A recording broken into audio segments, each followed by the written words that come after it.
So hello everyone, welcome back to our channel. जैसा कि कल हम लोगों ने क्या स्टार्ट किया था, एक सीरीज स्टार्ट किया था जिसमें हम लोग क्लास 12th बोर्ड्स के जो मोस्ट इम्पॉर्टेंट टॉपिक्स है उनको कवर कर रहे हैं। तो कल जो टॉपिक था वो क्या था, हार्डी वेनबर्ग प्रिंसिपल। और आज जो मैंने टॉपिक लिया है वो है transcription in prokaryotes. Basically transcription in prokaryotes और ट्रांसक्रिप्शन इन यूकैरियोट्स, जो चैप्टर है मॉलिक्यूलर बेसिस ऑफ इनहेरिटेंस उसका है, वो दोनों ही बहुत ज्यादा हाई वेटेज रखते हैं। बट वीडियो बहुत ज्यादा लॉन्ग हो जाती, इसलिए आज हम लोग ट्रांसक्रिप्शन इन प्रोकैरियोट्स पढ़ेंगे और नेक्स्ट वीडियो में हम लोग क्या पढ़ेंगे, ट्रांसक्रिप्शन इन यूकैरियोट्स। अब इसको पढ़ने से पहले ट्रांसक्रिप्शन होता क्या है। Transcription is the process in which the genetic information is copied by the one strand of DNA into RNA. Transcription एक ऐसा प्रोसेस है जिसमें जो जेनेटिक इंफॉर्मेशन होता है उसका कॉपी होता है, किससे, डीएनए से आरएनए। ठीक। अब तो वही हम लोग पढ़ेंगे कि प्रोकैरियोट्स में भी ट्रांसक्रिप्शन होता है, यूकैरियोट्स में भी। सो अभी हम लोग जानेंगे कि प्रोकैरियोट्स में किस तरह होता है। सो लिखा हुआ है, prokaryotic transcription is the process where DNA is copied into mRNA. RNA कितने टाइप्स के होते हैं, 3 टाइप्स के, एक एमआरएनए, एक टीआरएनए और एक आरआरएनए। सो वही वही यहाँ पे बोला गया है कि प्रोकैरियोटिक ट्रांसक्रिप्शन मींस ट्रांसक्रिप्शन जो प्रोकैरियोट्स में हो रहा है उसी का यहाँ पे लिखा गया है कि प्रोकैरियोटिक ट्रांसक्रिप्शन एक ऐसा प्रोसेस है जिसमें जो डीएनए है वो कॉपी हो जाता है किसमें, एमआरएनए में। एमआरएनए का पूरा नाम बोले तो मैसेंजर आरएनए। ठीक। उसके बाद लिखा है ऑकरिंग इन द साइटोप्लाज्म। अब जो प्रोकैरियोट्स होते हैं उनमें जो ट्रांसक्रिप्शन होती है वो कहाँ होती है, साइटोप्लाज्म में। वैसे ही यूकैरियोट्स की बात करें तो उसमें कहाँ ट्रांसक्रिप्शन होती है, न्यूक्लियस में। सो वही बोला गया है कि प्रोकैरियोट्स का जो साइटोप्लाज्म होता है उसमें इस ट्रांसक्रिप्शन में क्या होता है कि जो डीएनए होता है वो कॉपी हो जाता है किसमें, एमआरएनए में। अब RNA polymerase along with sigma factors. अब इसमें जो एंजाइम इन्वॉल्व होता है उसको क्या बोलते हैं, आरएनए पॉलीमरेज। बेसिकली उसका पूरा नाम यहाँ पे बोला जाता है डीएनए डिपेंडेंट आरएनए पॉलीमरेज। क्यों, क्योंकि वो डीएनए पे क्या होता है, डिपेंड होता है। ठीक। सो वही यहाँ पे बोला गया है कि along RNA polymerase along with sigma factor. Sigma factor क्या है, वही क्या करता है, ट्रांसक्रिप्शन की जो प्रोसेस है उसको इनिशिएट करता है। ठीक। अभी आगे हम लोग उसको डिटेल में पढ़ेंगे, बट यहाँ पे मैं आपका पॉइंट क्लियर कर रही हूँ कि सिग्मा फैक्टर यहाँ पे क्या है, यही क्या करता है, ट्रांसक्रिप्शन की प्रोसेस को इनिशिएट करता है, इनिशिएशन करवाता है।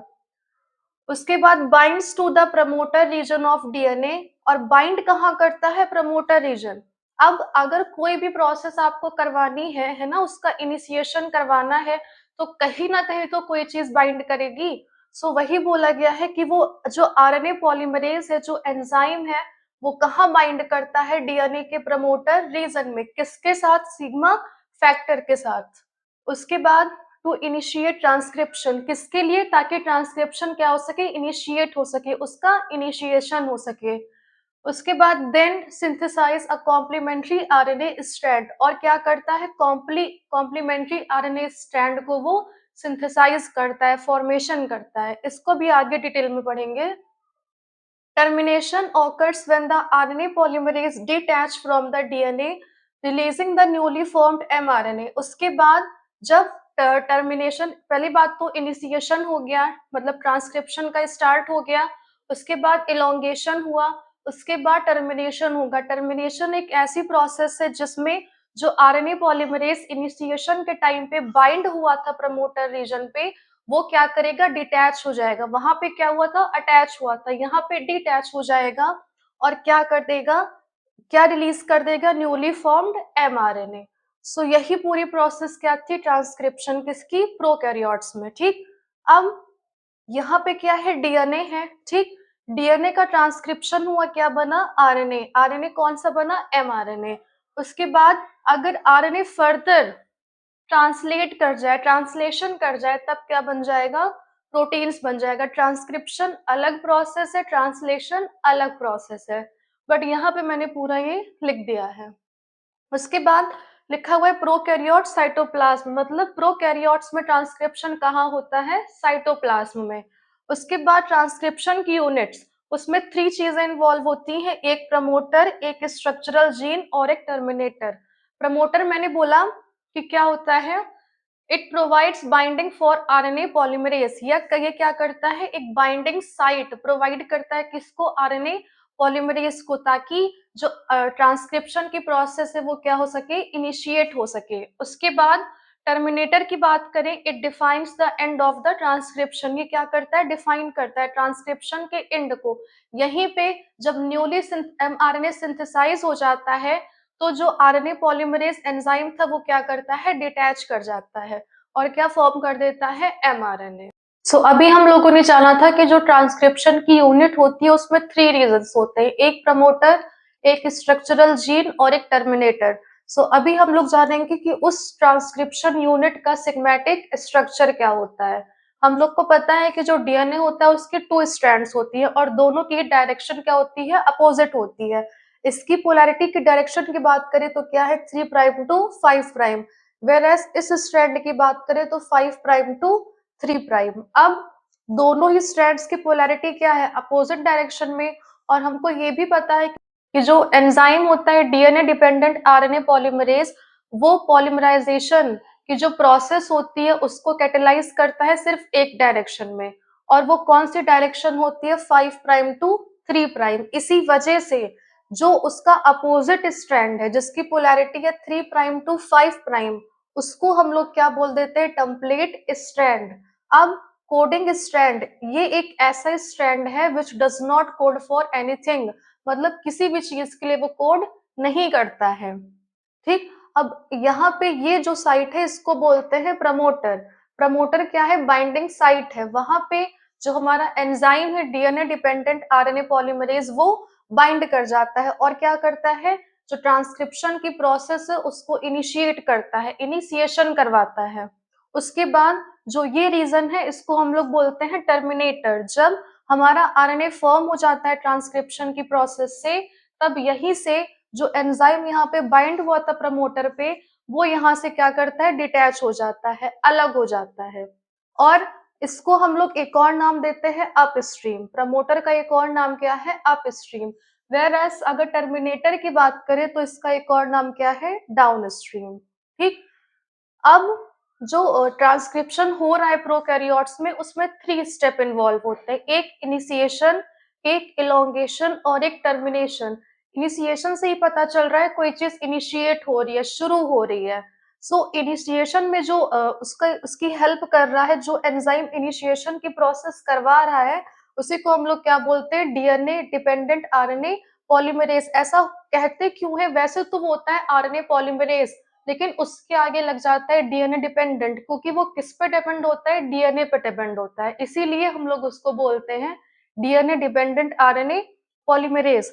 सो पहले क्या हुआ, बाइंडिंग ऑफ एंजाइम, वो एंजाइम कर गया, बाइंड कर गया, कहाँ पे, प्रमोटर पे। उसके बाद डिटैचेबल सब यूनिट कॉल्ड सिग्मा फैक्टर, किसके साथ बाइंड किया, एक डिटैचेबल सब यूनिट है उसको हम लोग बोलते हैं सिग्मा फैक्टर, इसी के साथ में वो एंजाइम बाइंड कर जाता है। उसके बाद enzyme synthesize short RNA strand using ribonucleoside triphosphate.